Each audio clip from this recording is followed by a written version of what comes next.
ನಮಸ್ಕಾರ ಕರ್ನಾಟಕ.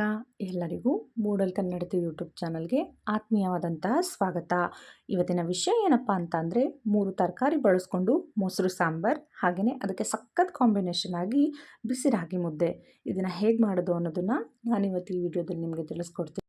ಈ ಸಾಂಬಾರನ್ನ ಮಾಡೋದಕ್ಕೆ ಮೊದಲನೇದಾಗಿ ನಾನಿಲ್ಲಿ ಒಂದು ಹಾಲ್ಸೋರೆಕಾಯಿನ ಸಿಪ್ಪೆನ ತೆಗೆದಿಟ್ಕೊಂಡಿದ್ದೀನಿ. ಹಾಗೆ ಒಂದು ಸೌತೆಕಾಯಿನೂ ಕೂಡ ಸಿಪ್ಪೆನ ತೆಗೆದು ಇಟ್ಕೊಂಡಿದ್ದೀನಿ. 2 ಮೂಲಂಗಿನ ಸಿಪ್ಪೆನ ತೆಗೆದು ಇಟ್ಕೊಂಡಿದ್ದೀನಿ. ಬನ್ನಿ ಈ ಸಾಂಬಾರನ್ನ ಮಾಡೋದಕ್ಕೆ ಬೇಕಾಗಿರೋ ಮಸಾಲೆ ಪದಾರ್ಥಗಳನ್ನ ನೋಡ್ಕೊಂಬರೋಣ.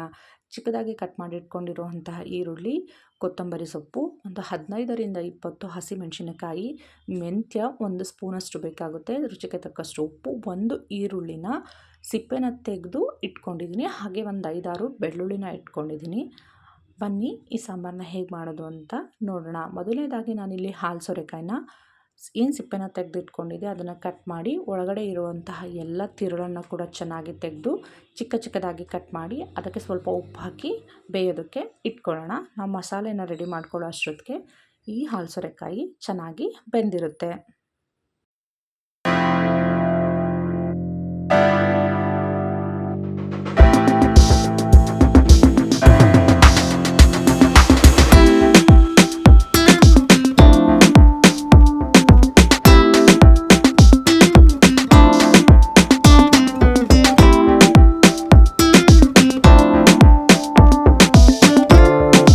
ನಂತರ ನಾನಿಲ್ಲಿ ಒಂದು ಸೌತೆಕಾಯಿಯನ್ನು ತುರಿದು ಅದರಲ್ಲಿರುವಂಥ ನೀರನ್ನೆಲ್ಲ ತೆಗೆದು ಇಟ್ಕೊಳ್ತಾ ಇದ್ದೀನಿ. ಆದಷ್ಟು ಈ ಸಾಂಬಾರನ್ನ ಮಾಡೋದಕ್ಕೆ ಎಳೆದಾಗಿರುವಂತಹ ಸೌತೆಕಾಯಿಯನ್ನೇ ತೆಗೆದುಕೊಳ್ಳಿ. ಇನ್ನು ಯಾರಿಗೆಲ್ಲ ಹೆವಿಯಾಗಿರುವಂತಹ ಮಸಾಲೆ ಇರುವಂತಹ ಸಾಂಬಾರನ್ನ ತಿಂದು ಬೋರ್ ಆಗಿರುತ್ತೋ ಅಂಥವ್ರೊಮ್ಮೆ ಈ ಸಾಂಬಾರನ್ನ ಟ್ರೈ ಮಾಡಿ ನೋಡಿ. ಬಹಳನೇ ಟೇಸ್ಟಿಯಾಗಿರುತ್ತೆ. ಹಾಗೆ ಬೇಗ ಕೂಡ ಮಾಡ್ಕೋಬೋದು, ಸ್ವಲ್ಪ ಊಟ ಕೂಡ ಜಾಸ್ತಿನ ಮಾಡ್ಬೋದು. ಇನ್ನು ಮೂಲಂಗಿ ಕೆಲವೊಬ್ಬರಿಗೆ ಇಷ್ಟ ಆಗಲ್ಲ, ಅದು ಸ್ಮೆಲ್ ಕೂಡ ಇಷ್ಟ ಆಗಲ್ಲ. ಅಂಥವ್ರೊಮ್ಮೆ ಈ ಸಾಂಬಾರನ್ನ ಟ್ರೈ ಮಾಡಿ ನೋಡಿ. ಮೂಲಂಗಿ ಸ್ಮೆಲ್ ಕೂಡ ಬರಲ್ಲ, ಹಾಗೆ ಮೂಲಂಗಿನ ತಿಂತಾ ಇದ್ದೀರಾ ಅಂತ ಕೂಡ ಅನಿಸಲ್ಲ. ಹೀಗೆ ಮೂಲಂಗಿನೂ ಕೂಡ ಚಿಕ್ಕದಾಗಿ ತುರಿದು ಅದರಲ್ಲಿರುವಂಥ ನೀರನ್ನೆಲ್ಲ ತೆಗೆದು ಮೂಲಂಗಿನ ಕೂಡ ಎತ್ತಿ ಇಟ್ಕೊಳ್ಳೋಣ. ಬನ್ನಿ ಇವಾಗ ಈ ಸಾಂಬಾರಿಗೆ ಮಸಾಲನ ರೆಡಿ ಮಾಡ್ಕೊಳ್ಳೋಣ. ಮೊದಲನೇದಾಗಿ ಒಂದು ಪ್ಯಾನನ್ನು ಒಲೆ ಮೇಲೆ ಇಟ್ಟು ಆವಾಗಲೇ ತೋರಿಸಿದಂತಹ ಮಸಾಲ ಪದಾರ್ಥಗಳನ್ನೆಲ್ಲ ಎಣ್ಣೆ ಹಾಕ್ಕೊಳ್ದೇ ಹುರ್ಕೊಬೇಕು. ನಾನಿಲ್ಲಿ ಜೀರಿಗೆನ ಹುರ್ಕೊತಾ ಇದ್ದೀನಿ. ನೆಕ್ಸ್ಟು ಒಂದು ಅರ್ಧ ಚಮಚದಷ್ಟು ಮೆಂತ್ಯನ ಹಾಕಿ ಅದರ ಸ್ಮೆಲ್ ಹೋಗೋಷ್ಟು ಬಿಸಿ ಮಾಡಿಕೊಂಡ್ರೆ ಸಾಕು. ಹಸಿಮೆಣಸಿನ್ಕಾಯಿನ ಕೂಡ ನಾನಿಲ್ಲಿ ಫ್ರೈ ಮಾಡ್ಕೊತಾ ಇದ್ದೀನಿ. ನಾವು ಇದನ್ನೆಲ್ಲ ಏನಕ್ಕೋಸ್ಕರ ಫ್ರೈ ಮಾಡ್ಕೋಬೇಕು ಅಂತಂದರೆ ಈ ಸಾಂಬಾರನ್ನ ನಾನು ಕುದಿಸೋದಿಲ್ಲ. ಹಾಗಾಗಿ ಈ ಪದಾರ್ಥಗಳಲ್ಲಿರುವಂತಹ ಹಸಿ ವಾಸನೆ ಎಲ್ಲ ಹೋಗಬೇಕು ಅನ್ನೋ ಕಾರಣಕ್ಕೋಸ್ಕರ ಸ್ವಲ್ಪ ಇದನ್ನು ಫ್ರೈ ಮಾಡ್ಕೊತೀವಿ. ಹಾಗೆಯೇ ಸಿಪ್ಪೆ ತೆಗೆದು ಇಟ್ಕೊಂಡಿದ್ದಂಥ ಈರುಳ್ಳಿಗೆ ಒಂದು ಚಾಕುನ ಚುಚ್ಚಿ ಇದನ್ನು ಕೂಡ ಹೀಗೆ ಸುತ್ತ ಚೆನ್ನಾಗಿ ಇದರಲ್ಲಿರುವಂಥ ಸ್ಮೆಲ್ಲೆಲ್ಲ ಹೋಗೋಷ್ಟು ಚೆನ್ನಾಗಿ ಬೇಯಿಸ್ಕೊಬೇಕಾಗುತ್ತೆ.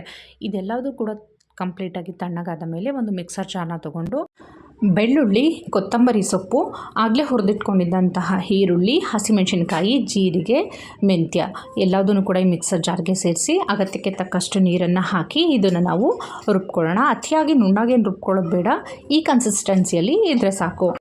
ಒಂದು ಪಾತ್ರೆಯನ್ನು ಒಲೆ ಮೇಲೆ ಇಟ್ಟು 3 ಟೇಬಲ್ ಸ್ಪೂನಷ್ಟು ಎಣ್ಣೆ ಕಾದ ನಂತರ ಸಾಸಿವೆ, ಜೀರಿಗೆ, ಹಾಗೆಯೇ ಕಟ್ ಮಾಡಿ ಇಟ್ಕೊಂಡಿದ್ದಂತಹ ಈರುಳ್ಳಿನ ಇದಕ್ಕೆ ಸೇರಿಸಿ ಈರುಳ್ಳಿನ ಚೆನ್ನಾಗಿ ಫ್ರೈ ಮಾಡ್ಕೋಬೇಕು.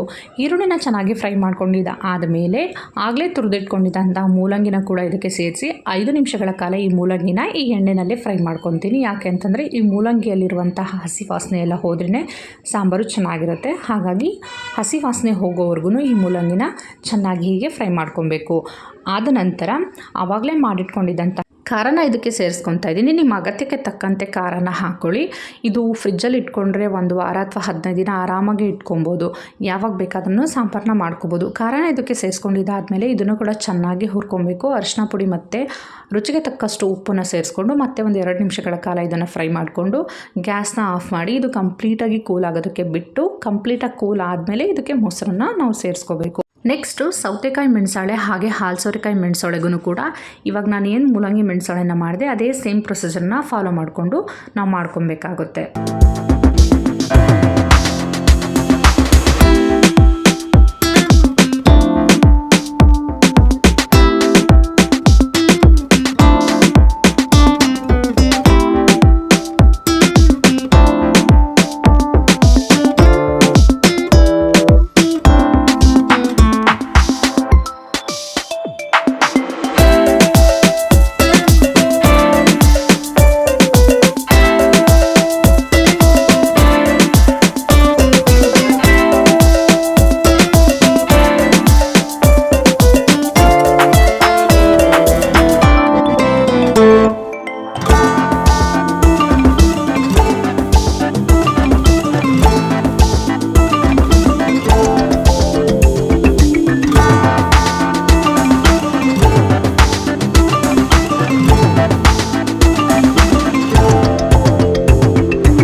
ಇವಾಗ ಕಂಪ್ಲೀಟಾಗಿ ಕೂಲ್ ಆಗಬೇಕು. ಇದು ಮೂರೂ ಕೂಡ ಕಂಪ್ಲೀಟಾಗಿ ಕೂಲ್ ಆಗೋ ಅಷ್ಟರೊಳಗೆ ನಾವು ಈ ಕಡೆ ಮುದ್ದೆನ ಮಾಡ್ಕೊಳ್ಳೋಣ. ಮುದ್ದೆನ ಮಾಡ್ಕೊಳ್ಳೋದಕ್ಕೆ ಒಲೆಯನ್ನು ಹಚ್ಚಿ ಒಂದು ಪಾತ್ರೆಯನ್ನು ಇಟ್ಟು ನಾವಿದಕ್ಕೆ ನೀರನ್ನು ಹಾಕ್ಕೊಳ್ತಾ ಇದ್ದೀನಿ. ನಾನು ಈ ಚಂಬಲ್ಲಿ 3/4 ಚಮಚಷ್ಟು ನೀರನ್ನು ಹಾಕ್ಕೊಳ್ತಾ ಇದ್ದೀನಿ. ಇದರಿಂದ ಮೀಡಿಯಮ್ ಗಾತ್ರದ 3ರಿಂದ 4 ಮುದ್ದೆನ ಆರಾಮಾಗಿ ಮಾಡ್ಕೊಬೋದು. ಚಿಟಿಕೆಯಷ್ಟು ಉಪ್ಪನ್ನು ಹಾಕ್ಕೊಳ್ತಾ ಇದ್ದೀನಿ, ಯಾಕೆಂದರೆ ಮುದ್ದೆ ಗಂಟಾಗಬಾರ್ದು ಅಂತ. ಈ ನೀರು ಉಗುರು ಬೆಚ್ಚಗಾದ ನಂತರ ನಾನು ಈ ಸೌಟಲ್ಲಿ 2 ಸೌಟಷ್ಟು ಹಿಟ್ಟನ್ನು ಹಾಕ್ಕೊಂಡು ಸ್ವಲ್ಪವೂ ಕೂಡ ಗಂಟಿಲ್ಲದ ಹಾಗೆ ಚೆನ್ನಾಗಿ ಮಿಕ್ಸ್ ಮಾಡ್ಕೊಬೇಕು. ಮುದ್ದೆ ಗಂಟಾದರೆ ತಿನ್ನುವಾಗ ಚೆನ್ನಾಗಿ ಅನಿಸೋದಿಲ್ಲ. ಹಾಗಾಗಿ ಇದನ್ನು ಒಮ್ಮೆ ಕೂಡ ಸ್ಟಾಪ್ ಮಾಡಿದ ಹಾಗೆ ಅಂಬಲಿ ಹದಕ್ಕೆ ಇದು ಬರೋವರೆಗೂ ಚೆನ್ನಾಗಿ ಮಿಕ್ಸ್ ಮಾಡ್ಕೊತಾನೆ ಇರಬೇಕು. ಇದು ಗಟ್ಟಿ ಆಗ್ತಾ ಹೋಗುತ್ತೆ. ಆ ಗಟ್ಟಿ ಆದಾಗ ಮುದ್ದೆ ಮಾಡೋದಕ್ಕೆ ಇದು ಅಂಬಲಿ ಹದಕ್ಕೆ ಬಂದಿದೆ ಅಂತ. ಇವಾಗ ನೋಡಿ, ಇದು ತಿಕ್ಕಾಗಿ ಅಂಬಲಿ ಹದಕ್ಕೆ ಬಂದಿದೆ. ಇವಾಗ ಇದು ಚೆನ್ನಾಗಿ ಬೆಂದಿದೆ. ನಾನಿವಾಗ ಇದಕ್ಕೆ ಮತ್ತೆ ಸ್ವಲ್ಪ ಹಿಟ್ಟನ್ನು ಸೇರಿಸ್ಕೊತಾ ಇದ್ದೀನಿ. ಹಿಟ್ಟನ್ನು ನೋಡಿ ಹಾಕೊಳ್ಳಿ. ತುಂಬ ತೆಳ್ಳಗಾದರೂ ಚೆನ್ನಾಗಾಗಿರಲ್ಲ, ತುಂಬ ಗಟ್ಟಿ ಆದ್ರೂ ಚೆನ್ನಾಗಾಗಿರಲ್ಲ. ನಾನು ಈ ಸ್ಪೂನಲ್ಲಿ 1/4 ಸ್ಪೂನಷ್ಟು ಮತ್ತೆ ಹಿಟ್ಟನ್ನು ಸೇರಿಸ್ಕೊಂಡು ಒಂದು 10 ನಿಮಿಷಗಳ ಕಾಲ ಇದನ್ನು ಬೇಯೋದಕ್ಕೆ ಬಿಟ್ಬಿಡ್ತೀನಿ.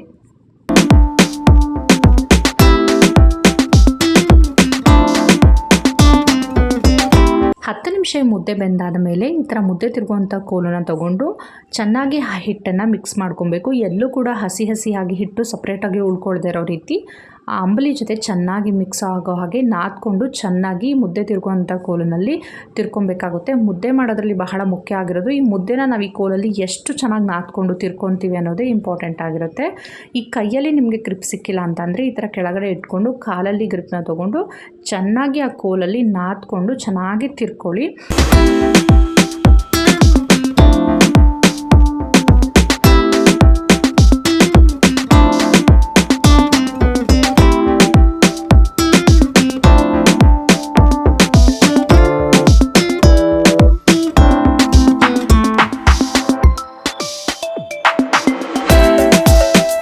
ಈ ಥರ ಒಂದು ಕಾಟನ್ ಬಟ್ಟೆನ ತೊಗೊಂಡು ಆ ಕಾಟನ್ ಬಟ್ಟೆಗೆ ನೀರನ್ನು ಮಾಡಿಕೊಂಡು ಮುದ್ದೆನೆಲ್ಲ ಒಂದು ಕಡೆ ಮಾಡಿ ಈ ಬಟ್ಟೆನ ಅದಕ್ಕೆ ಮುಚ್ಚಿ ನಾನು ಮತ್ತೆ 5 ನಿಮಿಷ ಇದನ್ನು ಬೇಯಿಸ್ಕೊತೀನಿ. ಹಿಟ್ಟು ಎಷ್ಟು ಚೆನ್ನಾಗಿ ಬೇಯುತ್ತೋ ಅಷ್ಟು ಚೆನ್ನಾಗಿ ಮುದ್ದೆ ಬರುತ್ತೆ. 5 ನಿಮಿಷ ಬೆಂದಿದ್ದಾದಮೇಲೆ ಇವಾಗ ನಾವಿದನ್ನ ಮುದ್ದೆ ಕಟ್ಟೋದಕ್ಕೆ ಹಿಟ್ಟು ರೆಡಿಯಾಗಿದೆ. ನಾನು ಹಿಟ್ಟನ್ನು ಮತ್ತೊಮ್ಮೆ ನಾದ್ಕೊತಾ ಇದ್ದೀನಿ. ನಾದ್ಕೊಂಡಿದ್ದಾದಮೇಲೆ ನಮ್ಗೆ ಯಾವ ಗಾತ್ರಕ್ಕೆ ಬೇಕೋ ಆ ಗಾತ್ರಕ್ಕೆ ಮುದ್ದೆನ ನಾವಿಲ್ಲಿ ಕಟ್ಕೊಬೋದು. ಸ್ವಲ್ಪನೂ ಗಂಟಿಲ್ಲದ ಹಾಗೆ ಕರೆಕ್ಟಾಗಿ ಸಾಫ್ಟಾಗಿ ಮುದ್ದೆ ಬಂದಿದೆ. ನೋಡಿ ಎಷ್ಟು ಚೆನ್ನಾಗಿ ಕಾಣಿಸ್ತಿದೆ. ಒಂದು ಬಟ್ಟೆಗೂ ಕೂಡ ಸ್ವಲ್ಪ ತಣ್ಣೀರನ್ನು ಮಾಡಿಕೊಂಡು ಹಾಗೆಯೇ ಕೈಗೂ ಕೂಡ ಸ್ವಲ್ಪ ನೀರನ್ನು ಹೆಚ್ಕೊಂಡು ಮುದ್ದೆನ ಕಟ್ಕೊಳ್ಳಿ, ಯಾಕೆಂದರೆ ಸುಡ್ತಾ ಇರುತ್ತೆ. ಹಾಗಾಗಿ ನಾನು ಆಗಲೇ ಹೇಳ್ದಂಗೆ ಇದರಲ್ಲಿ 4 ಮುದ್ದೆ ಆಗುತ್ತೆ. ಆದರೆ ನಮ್ಮ ಮನೆಯಲ್ಲಿ ನಾವು 3 ಜನ ಇರೋದ್ರಿಂದ ನಾನು 3 ಮುದ್ದೆನ ಮಾತ್ರ ಕಟ್ಕೊತಾ ಇದ್ದೀನಿ.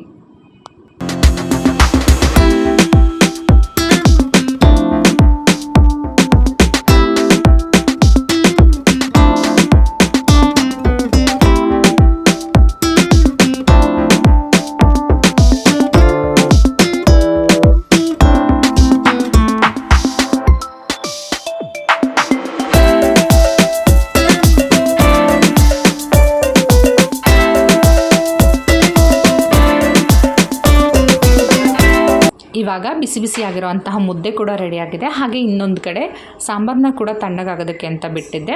ಹಾಗೆ ಇದಕ್ಕೆ ಮಿಕ್ಸ್ ಮಾಡ್ಕೊಳ್ಳೋದಕ್ಕೆ ಒಂದು ಬೌಲಲ್ಲಿ ನಾನು ಮೊಸರನ್ನ ಕೂಡ ಇಟ್ಕೊಂಡಿದ್ದೀನಿ. ಮೂಲಂಗಿ, ಸೌತೆಕಾಯಿ ಹಾಗೆ ಹಾಲು ಸೋರೆಕಾಯಿ ಈ 3 ಕೂಡ ತಣ್ಣಗಾಗಿದೆ. ನೀವು ಊಟ ಮಾಡುವಂಥ ಸಮಯದಲ್ಲಿ ಮಾತ್ರ ಈ ಖಾರಕ್ಕೆ ನೀವು ಮೊಸರನ್ನ ಮಿಕ್ಸ್ ಮಾಡ್ಕೊಳ್ಳಿ. ಮೊದಲೇ ಮೊಸರನ್ನ ಮಿಕ್ಸ್ ಮಾಡಿ ಇಟ್ಕೋಬೇಡಿ, ಯಾಕಂತಂದರೆ ಮೊಸರು ಹುಳಿ ಬಂದುಬಿಡುತ್ತೆ. ಹಾಗಾಗಿ ಮೊಸರನ್ನ ಹಾಕ್ಕೊಂಡಿದ್ದಾದಮೇಲೆ ಇದನ್ನು ಚೆನ್ನಾಗಿ ಮಿಕ್ಸ್ ಮಾಡ್ಕೊಳ್ಳಿ. ಇಲ್ಲಿ ನೀವು ಸ್ವಲ್ಪ ಖಾರ ಮತ್ತು ಉಪ್ಪು ಸರಿಯಾಗಿದೆಯಾ ಅಂತ ಚೆಕ್ ಮಾಡ್ಕೊಳ್ಳಿ. ಉಪ್ಪು ಬೇಕು ಅಂದರೆ ಉಪ್ಪನ್ನು ಸೇರಿಸ್ಕೊಳ್ಳಿ. ಖಾರ ಬೇಕು ಅಂತಂದರೆ ನಾವು ರೆಡಿ ಮಾಡಿ ಇಟ್ಕೊಂಡಿರುವಂಥ ಖಾರ ಇರುತ್ತೆ, ಅದನ್ನು ಕೂಡ ನೀವು ಸೇರಿಸ್ಕೊಂಡು ಮತ್ತೆ ಮಿಕ್ಸ್ ಮಾಡ್ಕೊಬೋದು. ಅಗತ್ಯ ಇದ್ದರೆ ಸ್ವಲ್ಪ ನೀರನ್ನು ಕೂಡ ಹಾಕ್ಕೊಳ್ಳಿ. ನನಗೆ ಇಲ್ಲಿ ಸ್ವಲ್ಪ ನೀರು ಬೇಕು ಅಂತ ಅನ್ನಿಸ್ತು, ಹಾಗಾಗಿ ನೀರನ್ನು ಹಾಕ್ಕೊಂಡು ಮಿಕ್ಸ್ ಮಾಡ್ಕೊತಾ ಇದ್ದೀನಿ. ಚೆನ್ನಾಗಿ ಇದನ್ನು ಮಿಕ್ಸ್ ಮಾಡ್ಕೊಂಡಿದ್ದಾದಮೇಲೆ ಬಿಸಿ ಬಿಸಿ ರಾಗಿ ಮುದ್ದೆ ಜೊತೆ ಮೆಣಸೊಳೆ ಸಾಂಬಾರು ಸವಿಯೋದಕ್ಕೆ ಸಿದ್ಧವಾಗಿರುತ್ತೆ. ನೀವು ಒಮ್ಮೆ ಈ ಖಾರನ ರೆಡಿ ಮಾಡಿ ಇಟ್ಕೊಂಡ್ರೆ 1 ವಾರಗಳ ಕಾಲ ಫ್ರಿಜ್ಜಲ್ಲಿ ಇದನ್ನು ಇಟ್ಕೊಂಡು ಬಳಸ್ಕೊಬೋದು. ನಮ್ಗೆ ಯಾವಾಗ ಬೇಕಾವಾಗ ಮೊಸರನ್ನ ಮಿಕ್ಸ್ ಮಾಡಿ ಇಟ್ಕೊಂಡು ತಿನ್ಬೋದು. ಹೋಪ್ ಇವತ್ತಿನ ವಿಡಿಯೋ ನಿಮ್ಮೆಲ್ಲರಿಗೂ ಇಷ್ಟ ಆಗಿದೆ ಅಂತ ಅಂದ್ಕೊತೀನಿ. ಇಷ್ಟ ಆಗಿದ್ರೆ ಪ್ಲೀಸ್ ನನ್ನ ಚಾನಲ್ನ ಸಬ್ಸ್ಕ್ರೈಬ್ ಮಾಡ್ಕೊಳ್ಳಿ, ಹಾಗೆ ಒಂದು ಲೈಕ್ ಮಾಡಿ. Thank you so much. ಈ ವಿಡಿಯೋನ ಯಾರೆಲ್ಲ ನೋಡಿದ್ರೆ ಮತ್ತೊಮ್ಮೆ ಪ್ರೀತಿಯ ಧನ್ಯವಾದಗಳು.